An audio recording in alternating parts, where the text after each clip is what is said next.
y muchas voces para interpretar lo que está sucediendo en el país. Por supuesto, la incertidumbre, por supuesto, la crisis económica, pero también esto que es el mundo político. Lo hemos dicho varias veces, la incertidumbre política no da paso a un escenario mínimamente potable para avanzar en la economía. Esto en castellano quiere decir qué miserables que son en la política, los unos y los otros. Creo que estamos pagando la factura de esto, lo ha mostrado al azar varias veces. A ver, podemos comenzar anotando. Me he traído yo mi punta bola, he traído mi lápiz. Voy a anotar la lista de lo bueno, lo malo y lo feo. Me voy a hacer 3 columnas. ¿Cuál es el primer retrato que hacen de la política boliviana? A ver, ¿quién quiere comenzar? A ver, A ver. salto, brinco y me Salto, embarranco. brinco, eso. Si me fui al barranco, creo que fue la síntesis de este año. Sí. Es una síntesis, es un año en el que ha habido continuidad en algunas cosas que ya habían iniciado en años anteriores y en otros casos ha habido desenlace, ¿no? Solamente mencionaré algunos puntos para luego los podamos comentar. Creo que la implosión en el MAS es el gran dato de este año. Empezó hace mucho, pero este año ya podemos hablar en rigor de una implosión interna en el MAS, en el instrumento político. Primera cosa. Segunda cosa, la persistente polarización hoy sumada a una muy preocupante fragmentación. Ese es un segundo gran dato, sobre todo fragmentación en la oposición.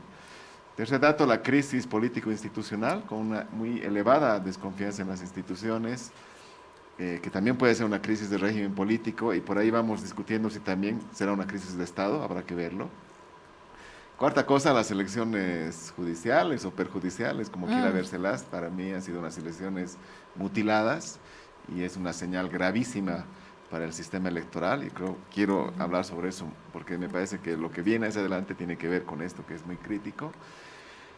Y quinto, esta consolidación del suprapoder Tribunal Constitucional Plurinacional o una sala constitucional que junto con operadores políticos han violado no solo la Constitución, han lastimado el Estado de Derecho, han tomado decisiones por encima de los otros órganos del poder público y están gobernando, ¿no? Este suprapoder en rigor es el que está gobernando. Entonces, yo diría esos 5 grandes temas han marcado este salto y brinco. Me perdí en el 2, implosión del MAS antes de la crisis institucional era... La primera era la implosión del MAS, luego la polarización y fragmentación opositora, ¿no? Y así agarramos el conjunto. Me parece bueno ese menú, es decir, el desastre del MAS, la polarización, la crisis institucional, que no solamente es Asamblea Legislativa, que está trancada en un momento decisivo para el país, Tribunal Supremo Electoral arrinconado por el Tribunal Constitucional Plurinacional, Tribunal Constitucional Plurinacional que a su vez no logra sacar las raíces o hay fuerzas que no quieren que saque sus raíces, las elecciones perjudiciales, nunca mejor dicho, hemos ido a votar una parte de esa torta y el TCP que mañana va a decir cuánto dura este programa. Mañana puede decir que Royal Party metió 5 goles. Claro, tranquilamente. Totalmente. ¿Estamos exagerando, Manuel? ¿Estamos exagerando? Para nada. Lamentablemente para nada. Pero no quisiera seguir sumándole a los signos. A la lista del terror. Sí, o sea, porque definitivamente podemos ir incrementando, o sea, algunas otras señales, ¿no? Trataré de plantear 2 o 3 cosas en base a eso. Creo que hay un sistema político autorreferenciado que es capaz de llegar a todos estos elementos o llevarnos a todos estos elementos descuidando de manera dramática lo que realmente requiere el país y lo que realmente requiere la sociedad boliviana. ¿Qué quiere decir un mapa político o un sistema político autorreferenciado?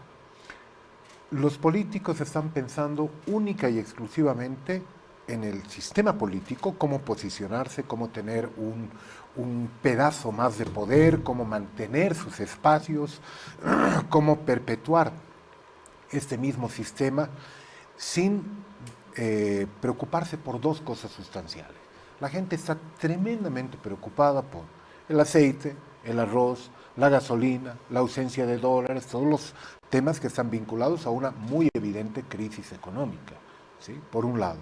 Y por el otro lado, también es un sistema político que no le interesa construir nuevos mecanismos de representación, nuevas vías de entendimiento, y que solamente hace sonar, como decía un amigo el otro día, los tambores de guerra tribales, convocando a los suyos, a sus identidades, a sus grupos sociales o sociopolíticos, socioculturales, para poder llevarlos al enfrentamiento. ¿Sí? Es una persistencia la del enfrentamiento. La polaridad es el enfrentamiento permanente que aparentemente se pinta como irresoluble. Entonces, es un sistema político que solamente piensa en sus problemas, no los de la gente y tampoco los del país, porque estamos en un ambiente, en una coyuntura histórica, geopolítica, increíblemente retadora.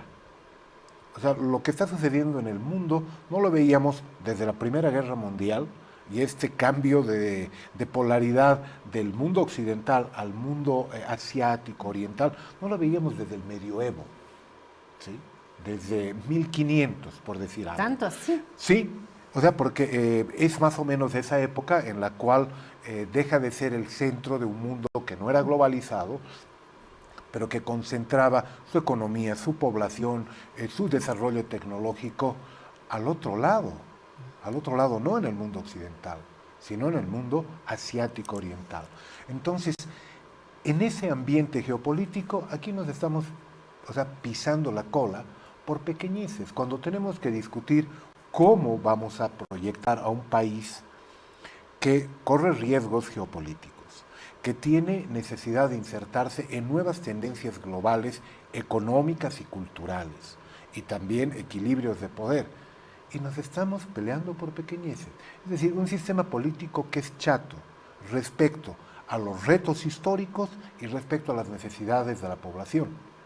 Y los puntos a los que hacía referencia José Luis, que los suscribo plenamente, te dan muestra de eso. Así que eso es peligroso. Sí, me acordé del intelectual Lukács, que hablaba sobre la producción de las novelas y la relación de la literatura con el momento de la sociedad. Y no es que los creadores en la literatura estén ahí salto brinco en las nubes, es que lo que escriben está forzosamente conectado con su sociedad. Se me ocurrió pensar en él porque de pronto la política también está conectada a la sociedad. Lo hemos dicho con el sistema judicial, estos jueces, que corruptos, que la justicia. ¿Y quiénes están, pues, en la justicia? ¿Quiénes estudian derecho? ¿Quiénes son abogados? ¿Quiénes son autoridades? ¿Vienen de Marte o son nuestros primos, amigos, hermanos de la tía? Somos nosotros mismos quienes estamos en la justicia y quienes hemos construido un sistema judicial corrupto. Somos nosotros también como sociedad que hemos parido este sistema político, ¿no? Es la sociedad también. Sí, primero coincido, claro, con Manuel en el diagnóstico sobre este ensimismamiento del sistema político, que realmente se ha replegado sobre sí mismo, sobre sus propios intereses.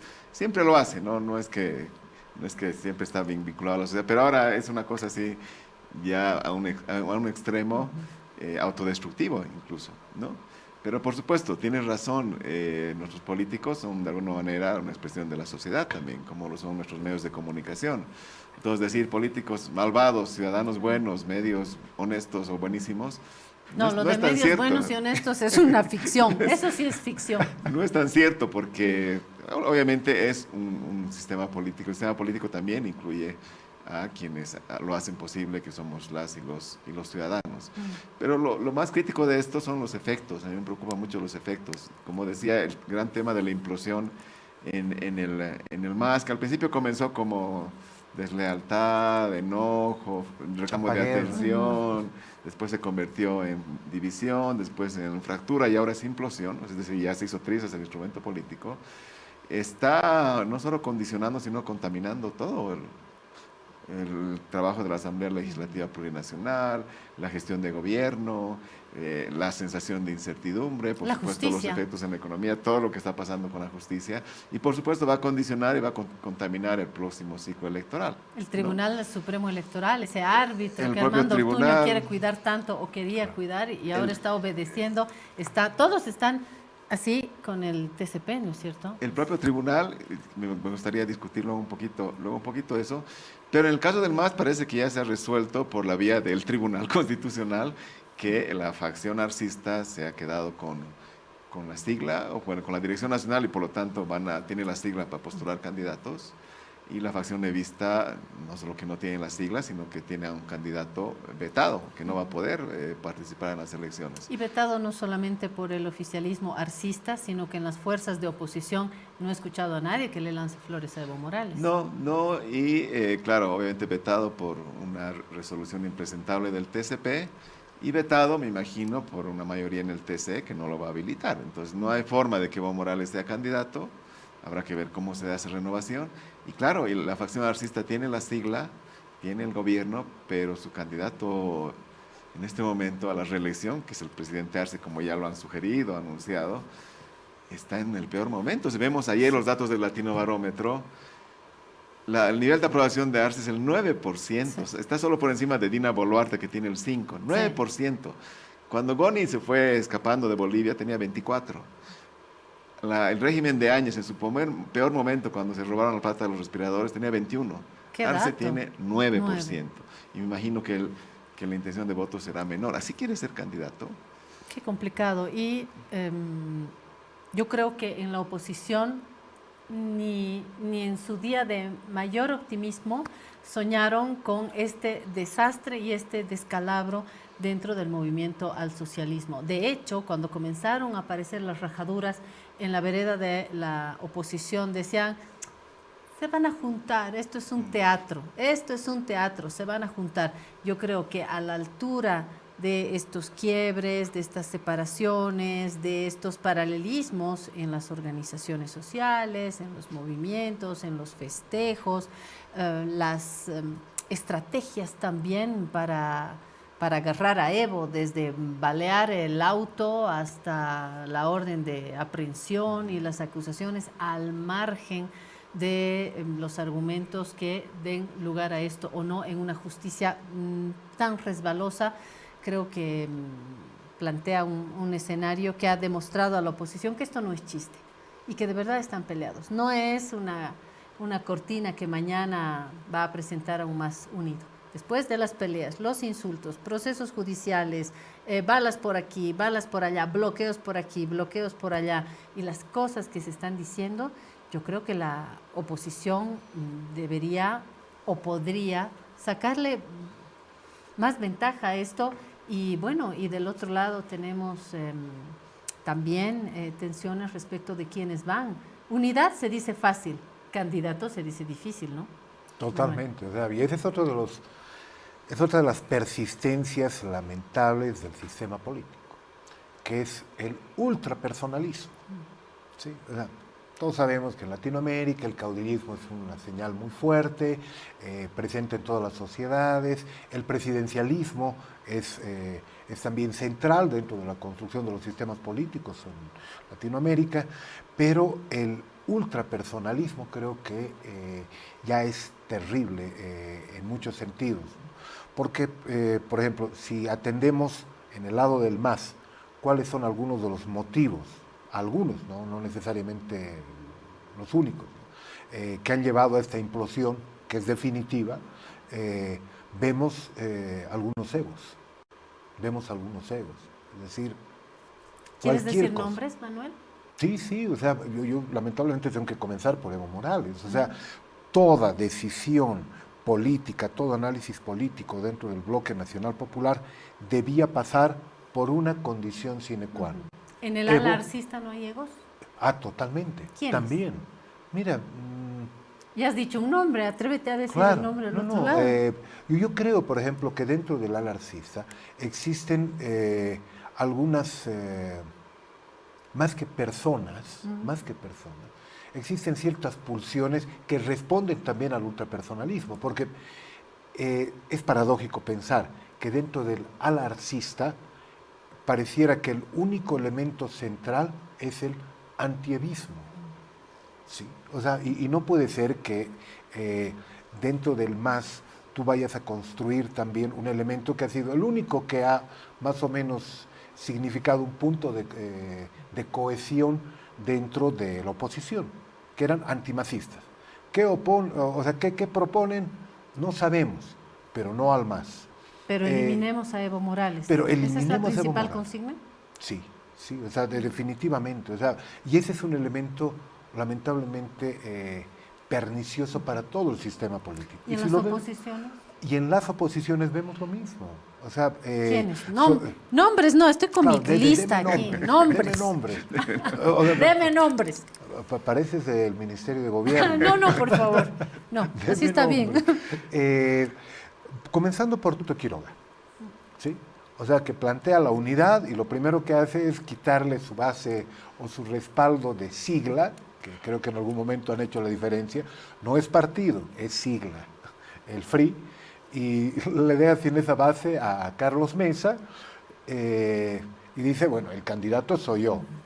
Hay una ¿Sí? caricatura, perdón, Manuel, voy a aprovechar de pedirle a Joaquín, esta vez sin equivocarnos, no como con la imagen de los osos y los ricitos de oro, las caricaturas de al azar con los candidatos de la oposición, mientras sigues, Sí, Manuel. no, definitivamente. Y el otro día charlábamos, no me acuerdo con quién, me preguntaba, ¿y qué opinas de esa fotografía? Como decía Leluti, es la hora de la nostalgia. O sea, definitivamente son candidatos que, además de ser autorreferenciados, muchos de ellos, ultrapersonalistas, no le proponen ninguna novedad al país. No estamos hablando de edades, porque si ahí hacemos un recuento de edad, por ejemplo, el más joven,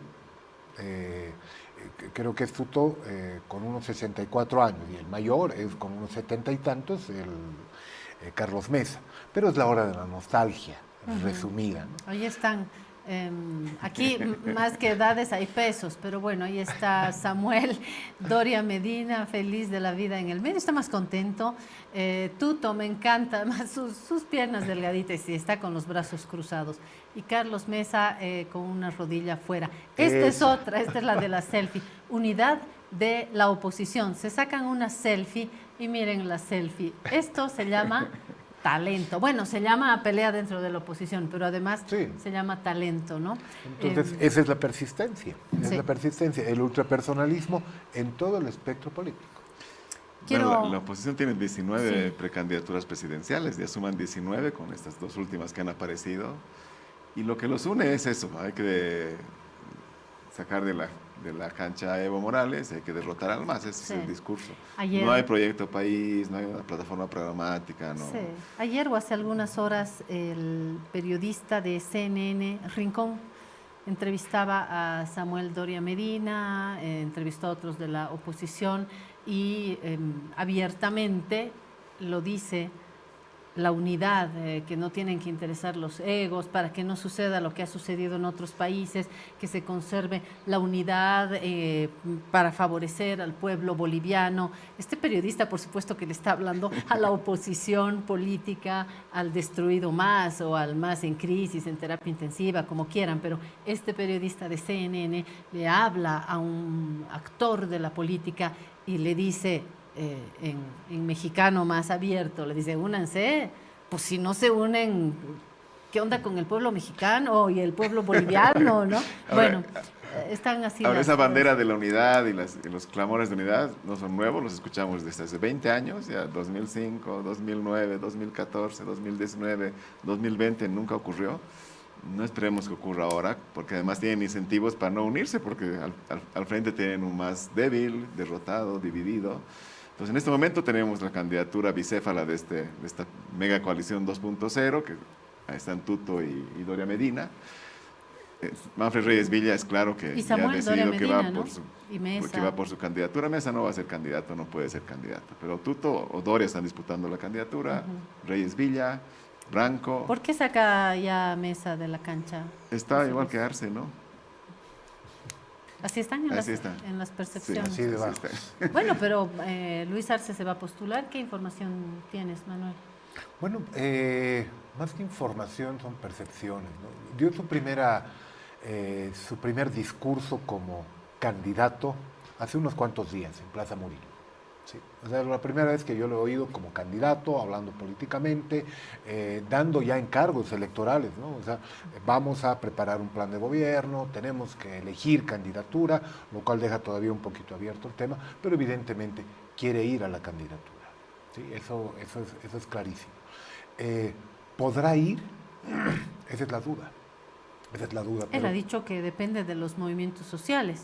Me imagino que habla de las estructuras sociales afines al Totalmente. más arcista, ¿no? Claro. Y lo claro. van a postular, Es muy probable que porque lo no veo postulen. otro. ¿Del Castillo? Mira, Andrónico. No, No lo Andrónico es sabemos. del otro lado. O Mira, aparecerá en el ala arcista. No me digas. mira, o sea, como ese no es un espacio de chisme, sino de análisis, o sea, tenemos que plantear que evidentemente hay muchas posibilidades abiertas, muchas posibilidades. Y ahí no hay que descartar en este escenario, creo que casi nada. Entonces, pero sí queda claro que el sector alcista va a impulsar una propuesta que le permita, primero, garantizar esencialmente una presencia en el Parlamento, que es a lo que juegan en realidad todos. Por eso es tan difícil que se generen alianzas antes de las elecciones. Todo el mundo quiere ir a una primera vuelta, tener su propia bancada y ver cómo se acomodan las cosas para una segunda vuelta.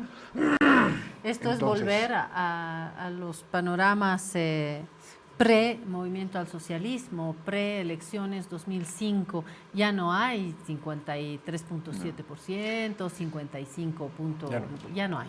No, un poco, ya a partir de este diagnóstico, implosión en el MAS, fragmentación opositora, crisis político-institucional con un TCE magullado, una asamblea legislativa en situación de parálisis decisoria y el TCP como suprapoder, lo que viene es muy crítico. O sea, pronto ya estamos en la cuenta regresiva Sí. para iniciar el nuevo ciclo El electoral. TCP no está en magullado, rigor los se va, magullados sí, somos los otros en por el rigor se va a TCP. iniciar. Y hay dos que hay que decir, Espada y Hurtado. y Hurtado. En rigor, el ciclo electoral se va a iniciar en febrero, cuando ya tengan que definir las candidaturas, luego se convocará en abril para la elección en agosto, con posible vuelta en octubre. O sea, estamos entrando ya a un año electoral. ¿Cómo vamos a llegar a esas elecciones? Creo que esa es la gran pregunta. ¿Alguien dijo, vamos a llegar? Yo creo que sí, vamos a llegar, porque claro, los profetas del desastre y del colapso, desde 2 años dicen va a colapsar la política, va a colapsar la economía. Vamos a llegar, muy magullados, pero vamos a llegar. Lo que me preocupa es en qué condiciones vamos a llegar, ¿no? Y el gran dato crítico de las elecciones judiciales y de todo lo que ha ido pasando es que vamos a llegar con un sistema electoral perforado. Lo que ha hecho el TCP al violar el principio de preclusión es absolutamente grave. El principio de preclusión es que las etapas de un proceso electoral no se revisan ni se repiten.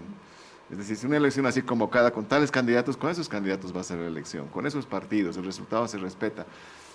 Pudo Cuando haber hecho cuando otra bajas cosa. candidatos a media elección es muy grave, Claro. o cuando el TCP decide por encima del Tribunal Supremo Electoral sobre la dirigencia del MAS es muy grave, ¿no? Pudo haber hecho otra cosa el Tribunal Supremo Electoral o sus autoridades, Hassen Teufel, Tawichi, que es muy mediático, pudieron haber hecho... Intentaron hacerlo, ¿no? El presidente salió muy fuerte a decir, la historia me absolverá, esta es una aberración, pero al final quedaron solos, incluso hubo un gran acuerdo político, Sí. firmaron todo eso y al final dejaron solos al TCE, un poco pidiéndoles que se inmolen. Claro, uno puede decir, deberían inmolarse, no sé, No. no sé si Después debieron de haber inmolarse, visto a pero Antonio Costas y a otras autoridades el 2019 llevados a la cárcel después de las elecciones del 2019, yo creo que estar en sus zapatos es para tener cuidado. Pues José Luis fue autoridad del Tribunal Supremo Electoral. Sí. Hay medidas que hay que cuidar, ¿no? sí, pero claro, como decía, vamos a un ciclo electoral con más fracturado, una oposición fragmentada, con un TC muy débil, con un sistema electoral perforado, que es lo que más me preocupa. Por eso cuando dicen hay que blindar las elecciones, ¿qué significa eso? Que a medio camino a estos 2 magistrados o a más, no se les ocurra decir, en 5 departamentos no va a haber elecciones para senadores. O este candidato una semana antes no va, se cae. O finalmente en el extremo, y lo hemos visto en algunos otros lados, después de las elecciones decir este resultado se anula. A ese nivel de riesgo estamos expuestos por lo que ha pasado Sí. con decisiones Por no violando el hablar de principio los de viejos preclusión. fantasmas que todavía circulan. El fantasma del fraude. Aparece un ingeniero en un programa de televisión y una periodista ya habla de fraude, salen, empiezan a quemar todo. La narrativa del fraude como mecanismo para no reconocer resultados electorales son un guión que ya han tomado raíz en varios países de América Latina, comenzando por Estados Unidos, ¿no? Y bajando, hay varios ejemplos. Sí, además en nuestro caso la narrativa del padrón inflado, padrón contaminado, que ya pronto se va a empezar a extender también, ¿no? Nos llevan a un proceso complejo, difícil, en un escenario de crisis no solo político-institucional, sino económica, y eso me parece que es muy crítico, ¿no? Sí creo que hay que blindar las elecciones, sí creo que hay que blindar al TCE, es lo que nos queda, al final del camino es la solución pacífica, institucional, ordenada, hay que blindarlo, ese es el TCE que tenemos, y hay que buscar algún tipo de acuerdo político, si fuese posible, para no solo cumplir las reglas y procedimientos, sino respetar los resultados. De lo contrario, es una elección demasiado incierta, demasiado riesgosa, y creo que nadie quiere un escenario de conflictividad nuevamente. Esto dicho, José Luis, acuerdo político y blindar elecciones. El que ha leído Ricitos de Oro y Los Tres Osos es José Luis. Yo no sé qué permita a continuación un acuerdo político. Tengo serias dudas. ¿Tú, Manuel? Sí, es un poco complejo esperar un acuerdo político entre esos actores y con estas dinámicas. Que lo malo, como bien señalaba José Luis hace unos minutos, son parte de una dinámica que se ha ido instalando. Y no hace 5 años, no hace 8 años, sino ya hace 15, 20 años. Sí, o sea, lo que parecía anecdótico en la época de la Asamblea Constituyente, esa campaña de Doña Peque, ¿no? Nos van a quitar las casas, nos van a quemar las iglesias y todo lo demás. Esa típica campaña anticomunista de los años 50, que se reedita hace 20 años, hoy es la misma, con los zurdos de mierda, o sea, es exactamente lo mismo, o sea, parte de esa misma lógica. Entonces, hay unas persistencias que no se han podido romper en nuestro sistema político. Y es necesario generar ciertos cambios y eso viene oxigenando, creo yo, desde fuera al sistema político. A mí me llamaba la atención 4 temas, no por buenos necesariamente, pero que sí muestran ciertos cambios. El primero, en el cual todo el mundo se asusta, yo también me asusto, es este desembarco de la política multinacionalizada de derecha, liberal, como con Marcelo Claure. O sea, que llega y le plantea al país, yo no voy a ser presidente, yo voy a ser dueño de Bolivia. Y voy a reemplazar al Tribunal Supremo Electoral financiando las elecciones primarias, voy a reemplazar a los partidos políticos, desarrollando por encargo un programa de gobierno en el exterior y demasiadas cosas, ¿no? Entonces, es un retorno, a mi entender, del patiñismo, pero con un toquecito de Elon Musk. Pero, a pesar de todo ese análisis negativo que hago, es algo novedoso en la política. ¿Sí? Es algo que insufla, por lo menos, nuevas líneas de análisis. El hecho de que el Alto esté buscando tener su propia expresión partidaria, limitada, con problemas, con Morena, en este caso, impulsado por Eva Copa, no deja de ser también una novedad dentro del sistema político. ¿Sí? El hecho de que el presidente Arce, a pesar de todo, después de tanto tiempo... Qué poca originalidad para encontrar el nombre de la fuerza política, ¿no? Bueno, es que yo creo que hay coincidencias también, ¿no? ¿Entre Claudia Sheinbaum y Eva Copa? No, en el nombre de Morena. Definitivamente, ¿no? El hecho de que Luis Arce haya planteado sí un plan de gobierno, el encargo de un plan de gobierno, es algo, por ejemplo, que el MAS necesitaba hace bastante tiempo, ¿sí? O sea, porque una continuidad ad eternum del modelo económico, social, comunitario, productivo, más aún hoy, que está haciendo aguas por diferentes lugares, y ya ha sido desmontado parcialmente también, es algo que puede ayudar a oxigenar. Porque es el único que está hablando de plan. Al otro lado no hemos oído nadie que haga un planteamiento o una propuesta más o menos seria. Entonces, hay algunas señales de novedades dentro del sistema político que deberían ayudarnos a oxigenar ese sistema político para evitar o para paliar por lo menos parcialmente esos riesgos a los que hace referencia José Luis, o sea, que son clarísimos, o sea, ¿cómo vamos a llegar?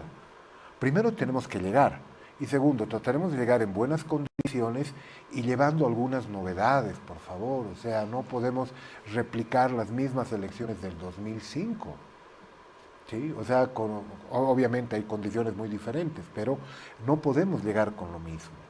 Sí, yo añadiría que es importante tomar en cuenta el contexto regional y global, que es un contexto antiderechos, es un contexto donde está creciendo la derecha, la extrema derecha, donde hay una discursividad libertaria que quiere barrer con derechos, con el Estado, con muchas cosas que se han conquistado durante todo este periodo. Entonces eso también es parte de este tiempo. Pero bueno, así tenemos que navegar, vamos a seguir navegando y quizás ahí quedan pocos minutos, ya hemos hablado de lo malo y lo feo y lo feísimo, diremos algo de lo bueno. Claro. Hay cosas ¿Qué buenas. es lo bueno? Lo bueno es que los tambores de guerra no son guerra, son tambores. Esa es una gran cosa, o sea, no estamos en un escenario de enfrentamiento violento, eso es muy bueno. Lo bueno es que no tenemos gran conflictividad social, o sea, hay molestia, hay gente que protege, pero no hay una gran conflictividad social. La última que hemos tenido ha sido el paro por el censo el 2022 en Santa Cruz, esa es una buena noticia.